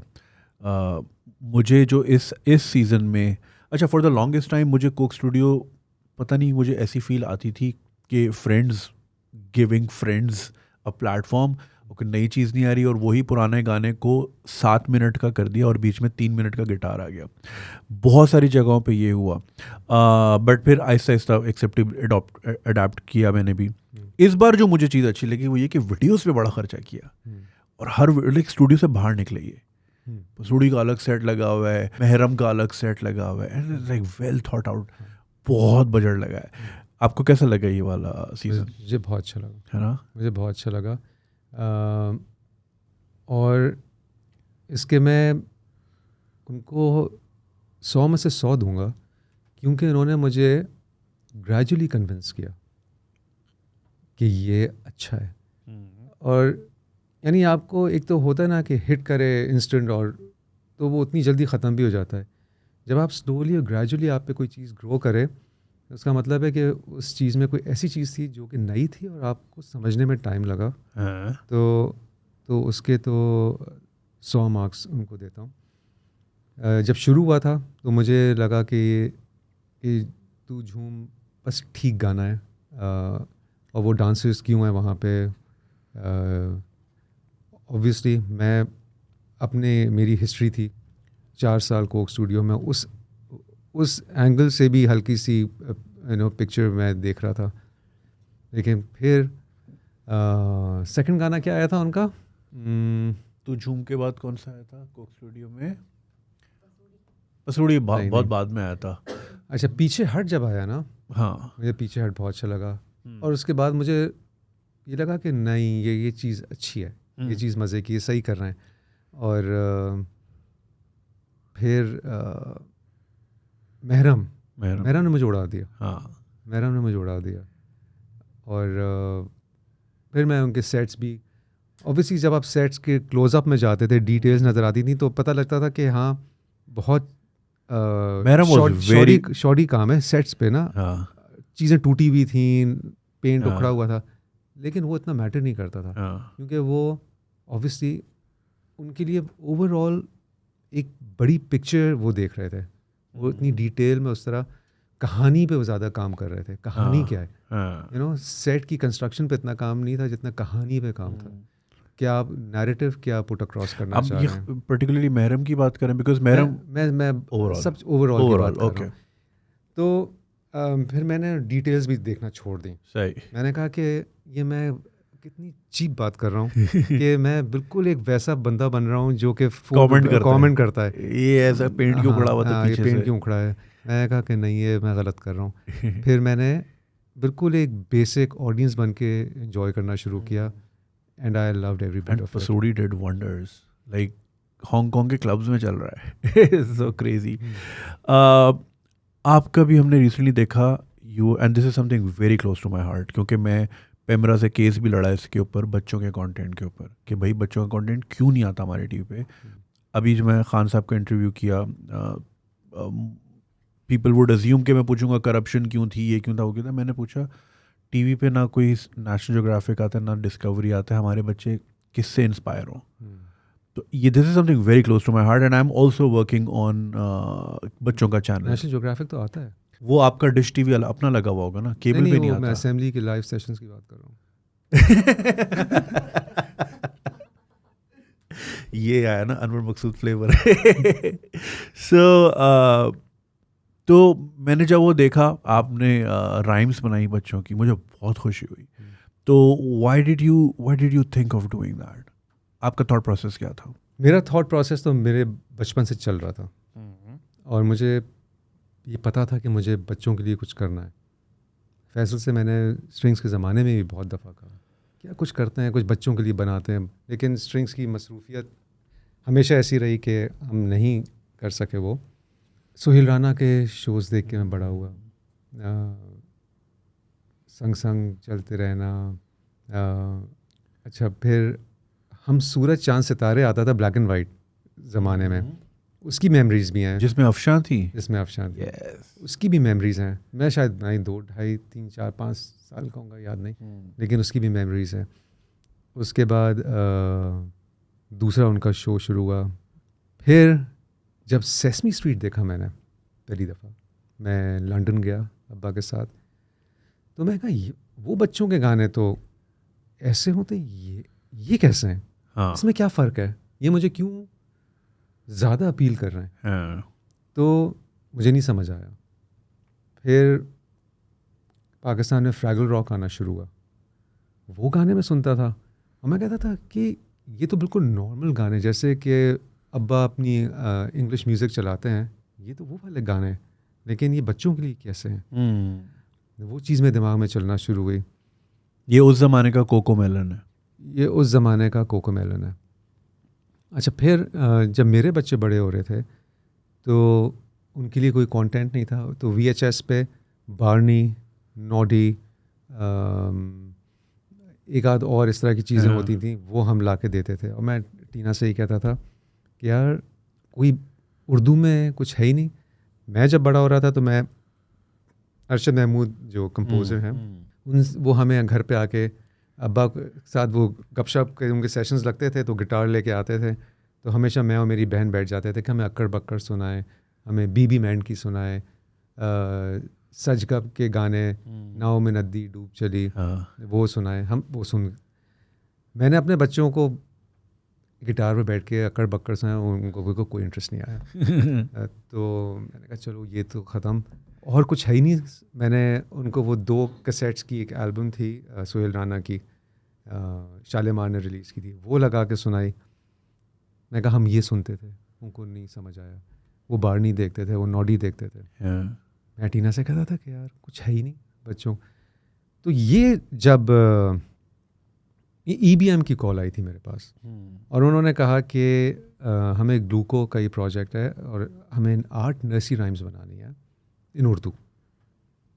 तो मैंने कहा मैं सब छोड़ दूंगा, मैं ये करूँगा, मुझे ये प्रोजेक्ट चाहिए।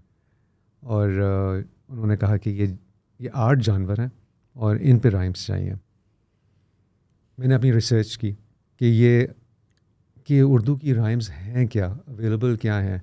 ऑल्दो मेरी अम्मी मुझे बताती थी कि जब मैं 2.5 साल का था, सूफ़ी तबस्सुम साहब की जो उर्दू की राइम्स थी वो मुझे सारी याद थी, पूरी किताब याद थी। तो खैर मैंने वो सारी राइम्स पढ़ना शुरू की, तो उसमें जो कंटेंट था वो आज नहीं आ सकता, क्योंकि उसमें फैट शेमिंग थी, उसमें वायलेंस था, उसमें ऐसी चीज़ें थी जो अब आप बच्चों से नहीं कहना चाहेंगे कि खा खा के मोटा हो गया, या वो लड़ के उसने ये कर दिया, या जैसे नानी तेरी मोरनी को बाकी जो मोर ले गए, बाकी जो बचा था काले चोर ले गए, या फिर उनकी बहू काली सोनखरों वाली वो जो करते ना। तो ये सब चीज़ें थी। तो ये या वो भाई की दुल्हन काली, हाँ, लड़ते लड़ते दोनों ने फना कर लिया। तो ये चीज़ें नहीं कर सकते। अब मैंने कहा अब जानवरों पे क्या करें, कि ये भी मैं नहीं करना चाह रहा था कि कितना लिखूं, हाथी सूट पहन के चिड़िया के घर आया, दोनों ने मिलके पूरी हलवा खाया यानी ये भी मैं बच्चों को क्या कंटेंट दे रहा हूँ। हाँ।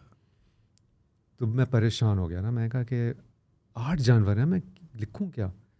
तो फिर एक स्ट्रैटेजी डिवाइस की कि हर जानवर का एक कैरेक्टरिस्टिक है जो कि जिसकी वजह से वो जानवर जाना जाता है। जैसे खरगोश है, तेज़ भागता है, कछुआ सब कहते हैं स्लो चलता है, शेर से सब डरते हैं। तो और ये जो कैरेक्टरिस्टिक्स हैं ये सब इंसानों में भी पाए जाते हैं। तो क्या हम इन चीज़ों को लेके एक ऐसी कहानी बुने जिसके अराउंड एक मॉरल क्रिएट किया जा सके।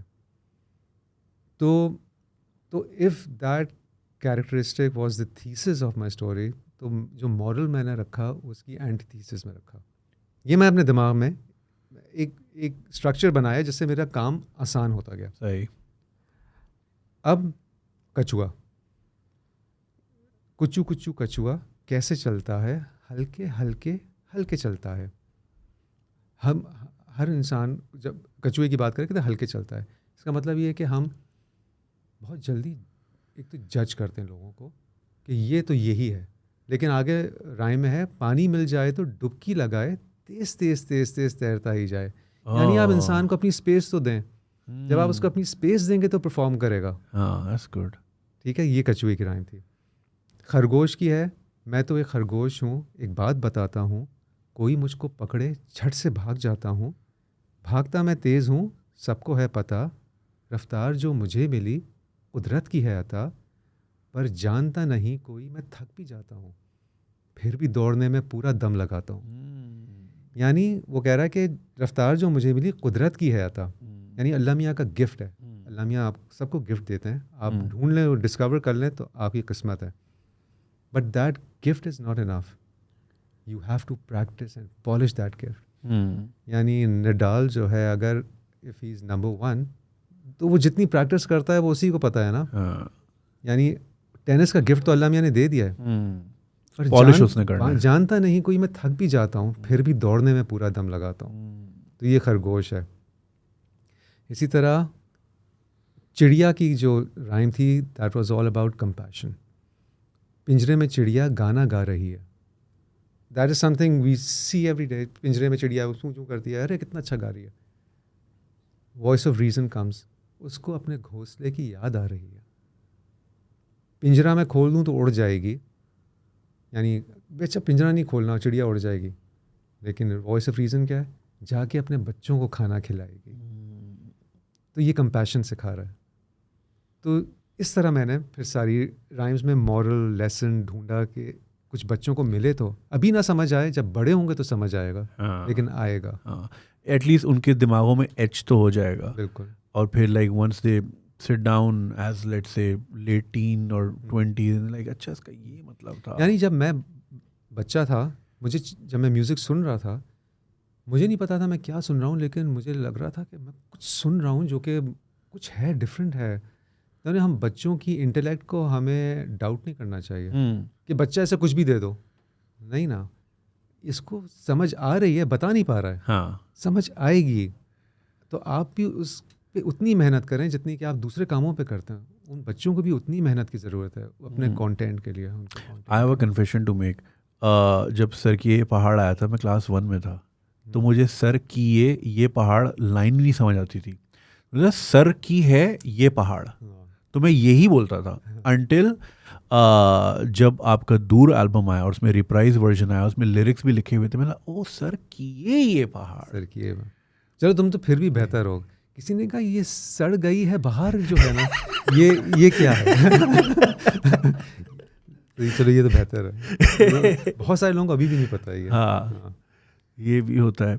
इज देयर एनीथिंग, मतलब डू यू थिंक दिस, ये जो बच्चों वाला कंटेंट है, this was your true calling and this entire journey was to prepare you for this noble cause that you're doing? Because this will, I mean, I'm sure your music will last for centuries and centuries, but this, क्योंकि जो चीज़ जैसे Sesame Street, it's so close to our heart, Barney आपके बच्चों के साथ, cocoa melon मेरे बेटे के साथ, वो जिंदगी भर उसको लेके चलेगा. Do you think this was your true calling? It is. Now I have decided that this is my true calling. Wow. And हमेशा से जिम हैंसन मेरा आइडियल ही रहा है. और मैं भी अपने आप को उसी स्पेस में देखना चाहता हूँ. ये रफ़ी पीर वाले जो सारे भाई हैं, उनके शो के साथ काफ़ी अनफॉर्चुनेट चीज़ हुई थी, बट स्टिल वो हमारे बचपन से लगे हुए हैं सारे. लगे हुए हैं. और बच्चों के लिए काम कर रहे हैं. और मुझे याद है उनका आलियांस में कराची में उनकी वो हमेशा एक शो होता था, पपेट शो. और वो क्लोज अप स्पॉन्सर करता था. आप जब अंदर जाते थे आपको क्लोज अप का एक टूथपेस्ट मिलता था. हर शो जाके देखा है. हर शो जाके देखा है. और तो मेरे ख्याल से उससे अच्छी स्पेस में मैं नहीं हूँ अगर मैं उस स्पेस में चला जाता हूँ. बिकॉज मैं भी आहिस्ता आहिस्ता उसी डिमेंशन में जाना चाह रहा हूँ. अभी तक जितने भी revenue model in my business is purely dependent on my face, और मैं चाह रहा हूँ ये डिपेंडेंसी यहाँ से हटे, which is why I am venturing into other channels. Could be a cooking channel, could be a science channel वगैरह, so that I can focus on बच्चों का channel. That something I really want to do. और मैं भी अपने आप को eventually उसी स्पेस में देखना चाहता हूँ. And seeing you doing that was like, मुझे बहुत एनर्जी मिली वो चीज़ देख के यार okay clearly I am in the right direction. और उसका जो रिस्पॉन्स था जुनैद इतना हार्टफेल्ट था कि गाने की तारीफ तो लोग करते हैं और एक ख़ास तरह से करते हैं, वो आप सुन के आदत हो गई है. लेकिन ये वाली जो फीडबैक थी ना, मुझे पता ही नहीं था ऐसी भी कोई फीडबैक होती है. कि इतना मतलब कि उन्होंने इस लेवल पे रखा जैसे कि आप पता नहीं मैंने क्या काम कर दिया ये मुल्क के लिए, बच्चों के लिए. बिलाल भाई, obviously you have your own legacy, or you have to pass a torch to the upcoming musicians. What message do you have for up and coming artists? ठीक है, level playing field बहुत different है as opposed to what you had. Like you had to go through so much to get recognized, और आज आपको बस एक video लगानी है और दुआ करनी है वायरल हो जाए. But even in that they need a lot of guidance, और हमारे यहाँ कोई, जैसे कि आपने कहा, कोई structure नहीं है. How to get by. An artist could be a wonderful artist, but they might not be a good business manager. You know, they might end up making a wrong deal. Label तो अभी यहाँ चलो है ही नहीं. कोई ऐसा message आप उनको देना चाहें up and coming musicians को? नहीं भाई, मेरे ख्याल से वो मेरे मैसेज से दूर ही रहें तो बेहतर है. जो कर रहे हैं वो सही कर रहे हैं, मैं कुछ सीख लूँ उन लोगों से. नहीं, एक्चुअली मैं ये कहूँगा कि हमारे ज़माने में आसान था. Really? How come? हमारे ज़माने में आसान था. There was less clutter. The source was very limited. It was either PTV or STN, just 2 channels. फिर जब केबल आई भी तो फिर भी इतने चैनल्स नहीं थे शुरू में. तो आसान था. यानी जिसने म्यूज़िक करना चाहिए वो लोगों को पता चल गया. आज मुश्किल है. ओके. आज यानी आप यूट्यूब पे आप वेट करते रहे. कितने गाने यूट्यूब पे हैं जो कि बहुत अच्छे गाने हैं, लेकिन लोगों को नहीं पता. और सबके लिए पैसा लगाना आसान भी नहीं है. यानी आप वीडियो बनाएं, कुछ ना आप भी करें, कुछ ना भी करें, तो आपके 5-6 लाख रुपए लग जाते हैं. अगर आप एक DOP हायर किया है, कैमरा जनरेटर आपको लेके जाना है, तो 10-12 लोग की टीम तो ऑटोमेटिकली बनना शुरू हो जाती है अगर आप कुछ भी ना पैसे खर्च करना चाहें. और सर की ये पहाड़ में भी आप लोग अपना हैंडी कैम लेके गए थे ना? नहीं, इफ आई रिमेंबर उस ज़माने में यूमैटिक होती थी एक चीज़. ओके. बेटा कैम से पहले एक और कैमरा होता था जिसका जो इतना बड़ा टेप होता था, इतना बड़ा. Oh wow. और इतना मोटा टेप होता था. Oh shit. तो वो लगता था 30 मिनट्स का टेप. और तो उस पे हमने शूट किया था. और तो लेकिन आजकल बहुत मुश्किल है. आजकल बहुत मुश्किल है. आजकल एक तो आपको लक चाहिए, क्या आपको वायरल होना ज़रूरी है. और वायरल होने के लिए या तो आप अपने टैलेंट पे डिपेंड करें, या फिर आप कोई ऐसा चीप टैक्टिक यूज़ करें. वकार जका एक्सपोज्ड. ये टाइटल लगा दी और किसी का नाम नहीं ले रहा लेकिन तो वो वायरल होना ज़रूरी है, या फिर आप पैसे लगाते रहे और कहें कि 10 मिलियन व्यूज़ इन 2 days। हाँ, तो वो फिर आपकी चीज़ म्यूज़िक की ट्रेंडिंग में आ जाती है, फिर लोग आपको देखते हैं। तो अगर आपके पास 10 लाख रुपए हैं एक दिन में लगाने के लिए, तो आप आ जाएंगे तो ऊपर। आप आ जाएं। इनफैक्ट इंडिया में जो बादशाह है, he was accused of doing that. उसने पैसा लगा के नंबर 2 पे आ गया था, ऐसे ही कुछ हुआ था। एंड देन तो आपको ऐसा नहीं लगता कि आजकल का आर्टिस्ट जो है अपने आर्ट से ज़्यादा वायरल होने पे ज़्यादा फोकस कर रहा है? Don't you think so? देखो, जो आजकल वैसे जो बड़े इस वक्त टॉप पे हैं, वो सिर्फ परसों नहीं आए, वो 6-7 साल से काम कर रहे थे। ऐसा नहीं है, 6-7 साल से काम कर रहे हैं और आज वो टॉप पे हैं। तो लेकिन जैसे ये है पिसूड़ी वाली लड़की शे बहुत अच्छा गाती है। अगर कोक स्टूडियो से पिक नहीं करता तो आज वो वहाँ नहीं होती जहाँ वो है। True. तो हमें सिर्फ कोक स्टूडियो की समझो कि स्टैम्प नहीं चाहिए, होना चाहिए। इन सब लोगों के लिए और भी प्लेटफॉर्म्स होने चाहिए जहाँ वो शाइन आउट कर सके, लोगों को नज़र आ सकें। लेकिन आजकल बहुत मुश्किल है। जो लकी है वो निकल जाएगा, जो लकी नहीं है वो बेचारा। कितने सिंगर्स हैं जो स्टेज पे गा रहे हैं, शादियों के शोज़ कर रहे हैं, बहुत अच्छा गाते हैं, उनके अपने गाने भी हैं, मेहनत कर रहे हैं, शक्लें भी अच्छी हैं, लेकिन उनकी लक उनका साथ नहीं दे रही है। अच्छा, आपने शक्ल वाली बात की, don't you think it's such a coincidence कि जितने भी म्यूजिशियंस होते हैं वो गुड लुकिंग भी होते हैं, या म्यूजिक उनको गुड लुकिंग बना देता है? नहीं, जितने होते नहीं हैं, जितने नज़र आते हैं ऊपर। हाँ, क्योंकि जो कम गुड लुकिंग होते हैं उनको बहुत स्ट्रगल करना पड़ता है ना। ब्यूटी प्लेज अ फैक्टर ना म्यूजिक में। It You think? Does beauty या पर्सनालिटी। अगर आप बहुत खूबसूरत नहीं भी हैं लेकिन आपकी पर्सनालिटी है तो आप फिर भी ऊपर आएंगे। हाँ। लेकिन अगर नहीं है पर्सनालिटी और आप सिर्फ खूबसूरत हैं तो थोड़े दिन की बात होगी। आपकी पर्सनालिटी होनी चाहिए, लोगों को आपके शख्सियत में कुछ नज़र आना चाहिए, वो ज़रूरी है। और यह कि ये डेफिनेटली एक है प्लस पॉइंट है कि अगर आप प्रेजेंटेबल हैं तो ये आपके लिए काम करता है। अच्छा, अभी आपने एक बात कही ना कि बहुत सारा कंटेंट यूट्यूब में या दूसरे प्लेटफॉर्म पे रखा हुआ है अच्छे म्यूजिशियंस का, या जो भी डिस्कवर नहीं हुए हैं, तो it's there.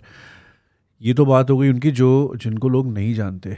सिम्थ is a wonderful band, one of my favourite bands. Symt के कुछ कवर्स हैं यूट्यूब पे, तेरे लिए का और एतबार का, दोनों वाइडल साइंस के। Amazing covers. पिछले दिनों मुझे याद है, क्योंकि ये वाले कवर्स में कुछ 10 साल पहले जब when I was living in Dubai में गाड़ी चलाते हुए बड़े शौक से सुनता था।